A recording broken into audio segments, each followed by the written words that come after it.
What up, guys? Welcome to Downtown Rae Melo, and you're listening to the Entertainment Report on iHeartRadio, live from Dubai for Monday, July 27th, 2020, delivering some major stories and trends going on in the world of entertainment and beyond. You can follow the show on Facebook, Twitter, or Instagram.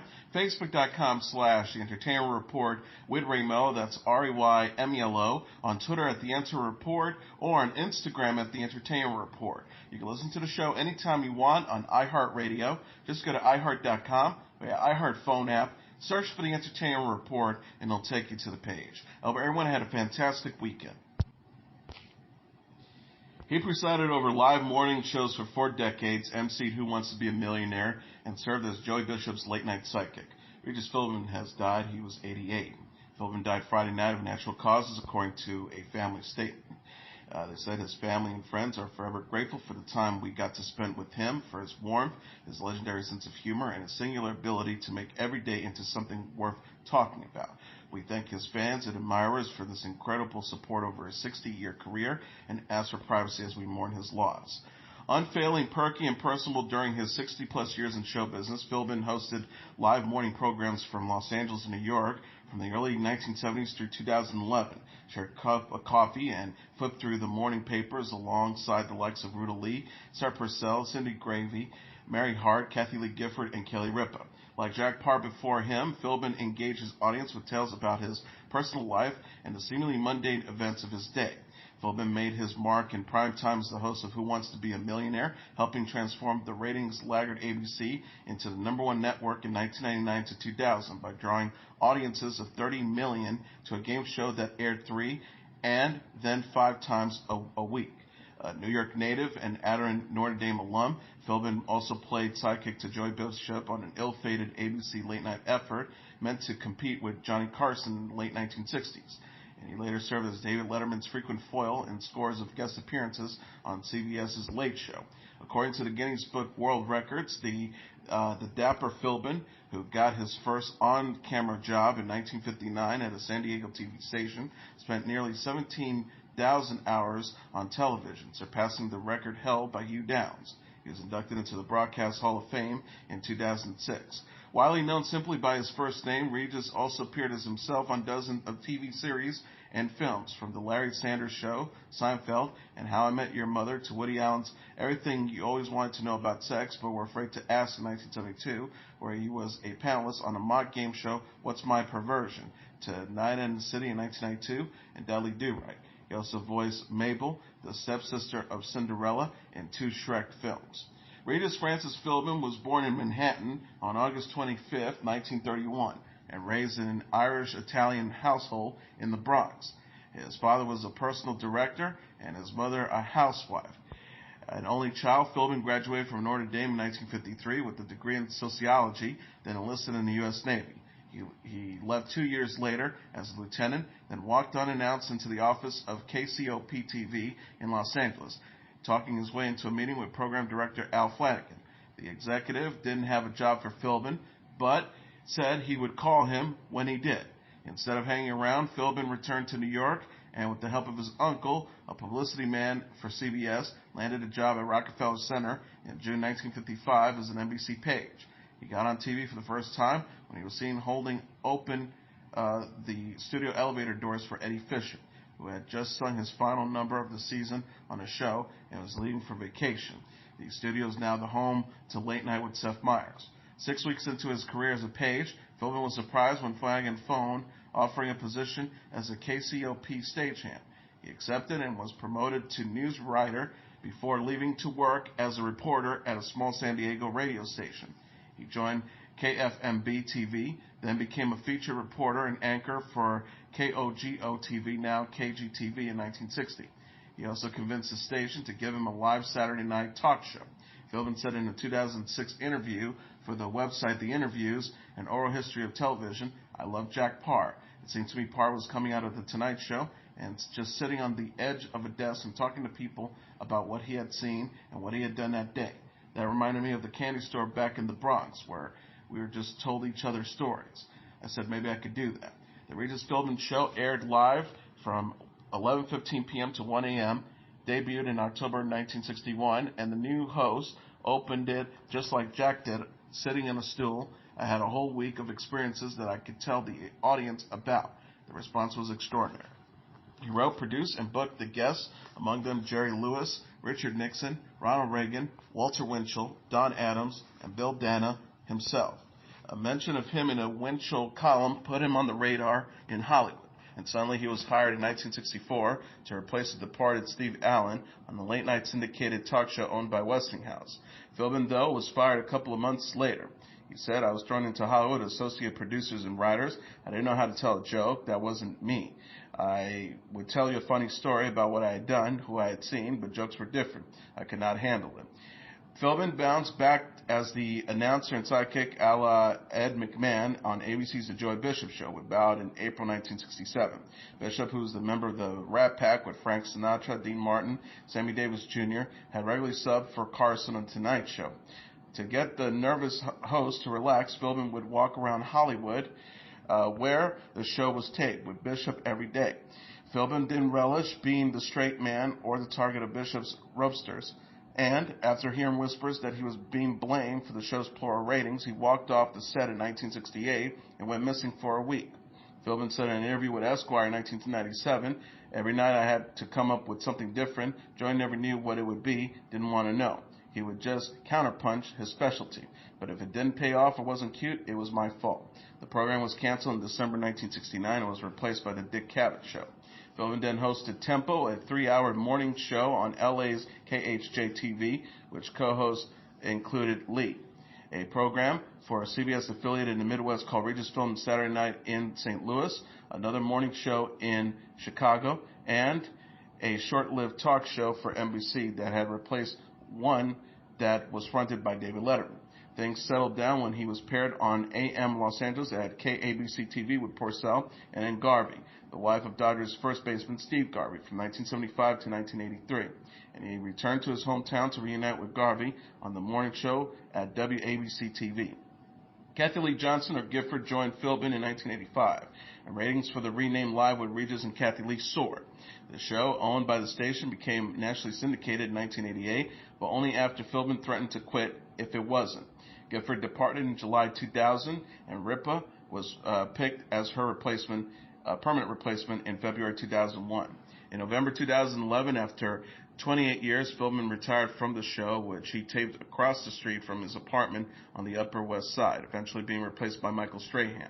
When he learned ABC was planning to do a version of Who Wants to Be a Millionaire, which had originated in the UK, Philbin lobbied to serve as the host. He said, I got a tape of the show and said, my gosh, this has hit all over.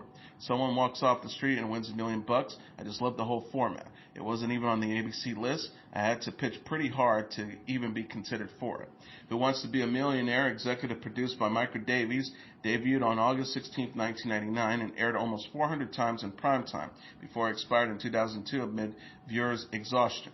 Philbin, who won a Daytime Emmy for his work, told the Associated Press, when it went off, I thought that's what you get for giving too much of it away to the audience. His question to the contestants, is that your final answer, became a national catchphrase. Philbin also presided over the ABC game shows and networks, America's Got Talent, the Miss America pageant, Dick Clark's New Year's Rockin' Eve, and in a reunion with Gifford on the Today Show. On one installment of the Joy Bishop Show, Philbin sang Pennies from Heaven to guest Bing Crosby that led to a 1968 album of standards, It's Time for Regis. The crooner also recorded the Regis Philbin Christmas album, which featured a duet with Donald Trump in 2005. Philbin was married twice to Kay Fallon, daughter of actor Frank Fallon, W. Gills' dad on the CBS sitcom from 1955 to 1968, and to Joyce Sinise, Bishop's executive secretary from 1970 until his death. He had 2 children, Amy and Daniel. He died in 2014 with his first wife, and 2, Joanna and Jennifer, with his second. On the final day of the Joy Bishop Show, Bishop had quit and Philbin was hosting. Producers asked him who he wanted as a guest. He suggested an astrologer, Sidney Omar. Philbin figured, we can find out what's in the future for all of us.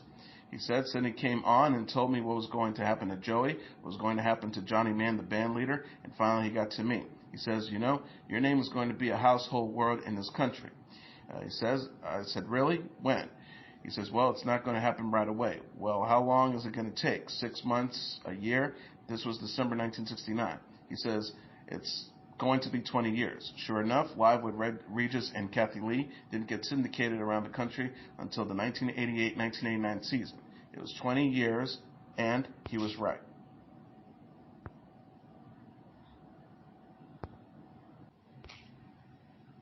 Regis Philbin's former TV talk show co-host Kelly Ripa and Kathy Lee Gifford mourned his death this weekend.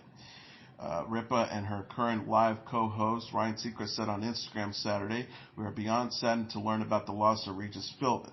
He was the ultimate class act, bringing his laughter and joy into our homes every day on Live for more than 23 years. We are beyond lucky to have him as a mentor in our careers and aspire every day to fill his shoes on the show. We send our deepest condolences and love to his family and hope they can find some comfort in knowing he left the world a better place."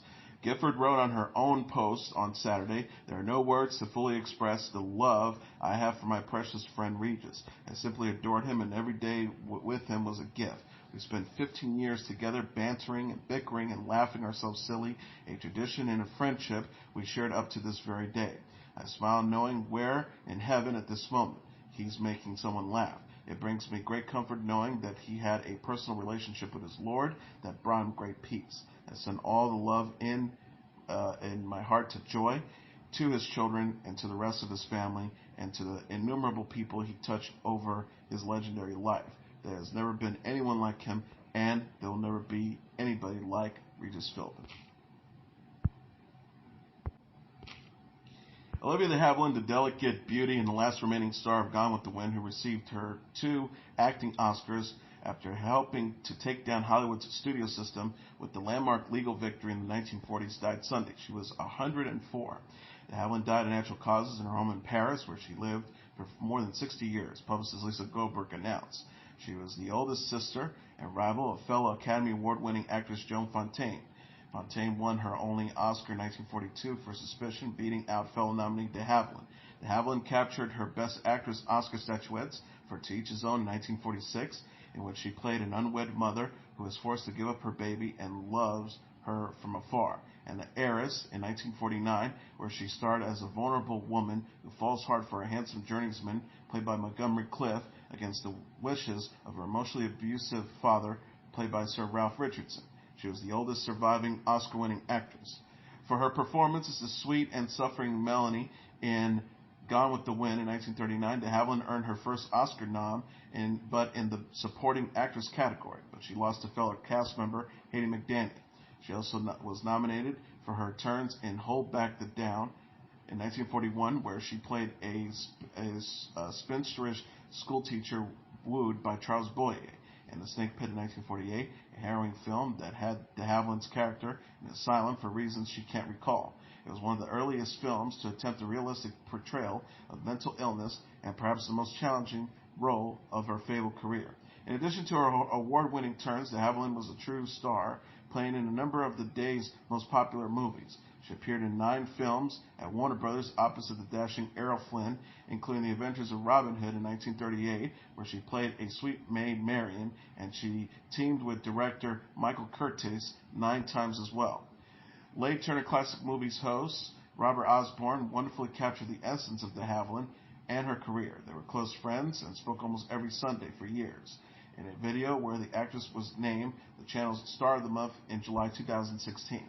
But all her work on screen, de Havilland's greatest impact on Hollywood came away from the soundstage in 1943, where she sued Warner Brothers to gain freedom from the studio after her 7-year contract had expired. At the time, Hollywood lawyers took the position that a contract should be treated as suspended during the periods when the artist was not actually working. This interpretation meant that, in de Havilland's case, 7 years of actual service would be spread over a much longer period. Angered when Warner Brothers tried to extend her deal after she was suspended for rejecting a series of roles she deemed were inferior, de Havilland sued the studio. In 1945, the courts ruled that not only was de Havilland free, but all artists were to be limited to the calendar terms of their deals. She said in a 1992 interview with Screen Actors, "I was deeply gratified when, returning to MGM after his long and distinguished military service, Jimmy Stewart asked the court on the basis of that decision for a ruling on his contract, and thus the contracts of other actor veterans, and received, of course, a favorable verdict. When I won the final round of my case on February 3, 1945, Every actor was now confirmed as free of his long-term contract at the end of its 7-year term, regardless of how many suspensions he had taken during these 7 years. No one thought I would win, but after I did, flowers, letters, and telegrams arrived from my wonderful actors. That was wonderfully rewarding. It's now known in legal circles as the de Havilland decision. Still feisty in the days before her 101st birthday, the actress sued FX and Ryan Murphy Productions over how she was portrayed by Catherine Zeta-Jones in Feud, Betty and Joan, but an appeals court ruled against her in March 2018. Then neither the California Supreme Court nor the U.S. Supreme Court thought intervention was wanted. SAG-AFTRA President Gabriel Cortera said in a statement, Olivia de Havilland was not only beautiful and talented, she was courageous, visionary, and an inspiration for generations. She was a founding member of the Screen Actors Guild in a time when organizing and joining a union often was a dangerous enterprise.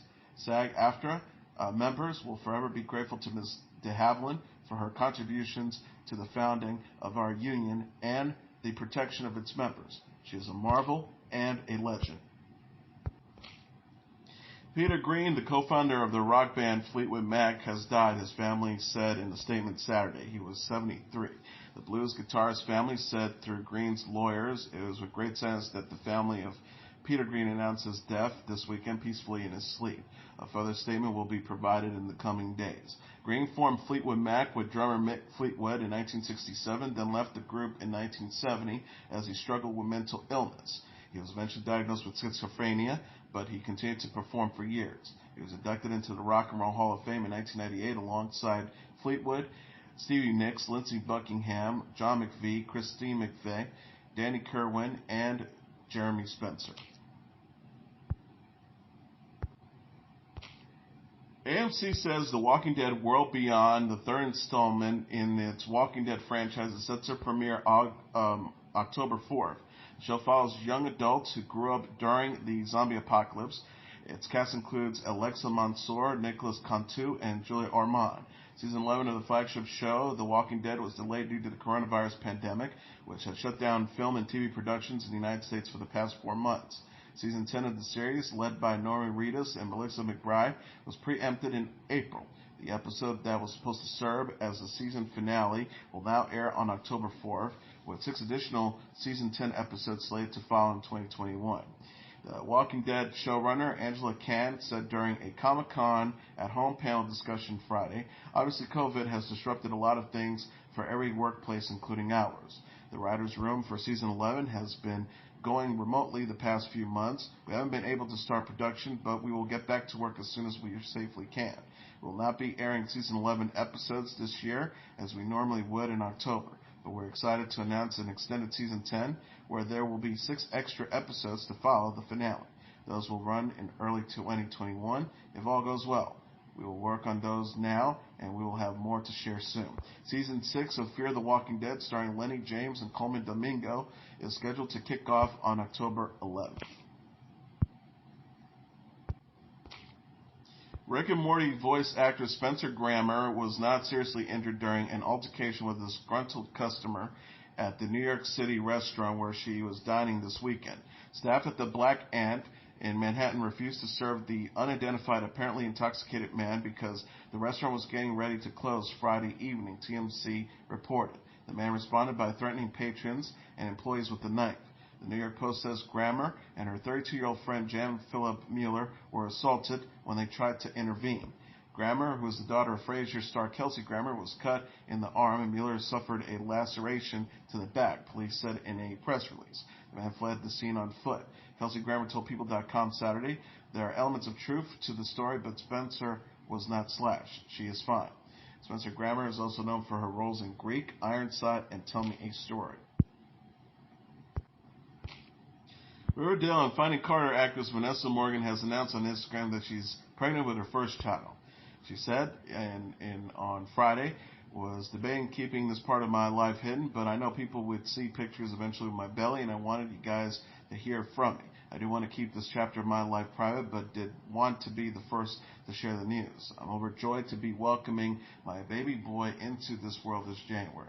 It almost feels like everything I thought mattered in this life has completely changed. We're here for such a greater purpose, and life is so precious. I can't believe how much growth and strength you already have given me as your mom. It's like God knew I needed you, angel. Her post includes a brief video of her looking delighted as blue chalk dust explodes and covers her hand during an apparent gender reveal celebration. Morgan married Major League Baseball pitcher for the Chicago White Sox, Michael Kopch, in January. They found out that she was expecting in May.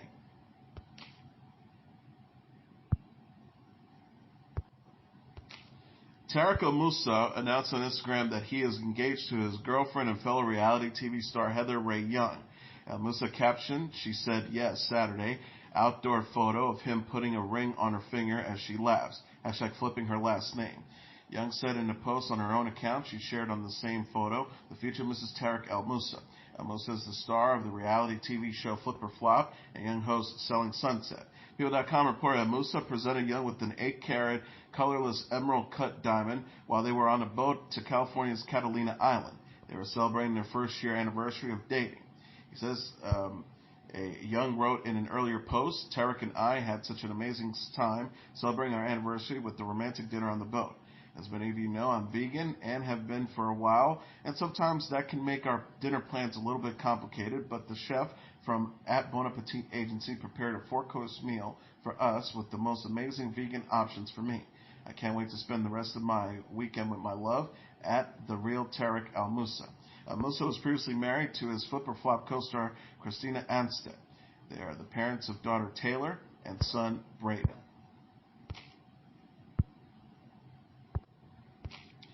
And finally, rapper Juice WRLD's Legends Never Die is the #1 album in the United States.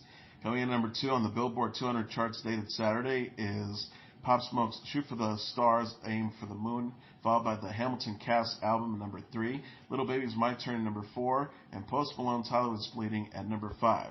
Rounding up the top tier are DaBaby's Blame It on Baby at number 6, Harry Styles' Fine Line at number 7, Summer Walker's Life on Earth at number 8, The Weeknd's After Hours at number 9, and Polo G's The GOAT at number 10. And that is your entertainment report for Monday, July 27th, 2020. I'm your host, Mr. Downtown Ray Melo. I'll be back tomorrow to deliver some major stories and trends going on in the world of entertainment and beyond. You can follow the show on Facebook, Twitter, or Instagram. Facebook.com/The Entertainment Report with Ray Melo. That's RAYMELO. On Twitter at The Enter Report or on Instagram at The Entertainment Report. You can listen to this episode or any previous episodes of The Entertainment Report anytime you want on iHeartRadio. Just go to iHeart.com or your iHeart phone app, search for The Entertainment Report, and it'll take you to the page. Good night, and God bless you all.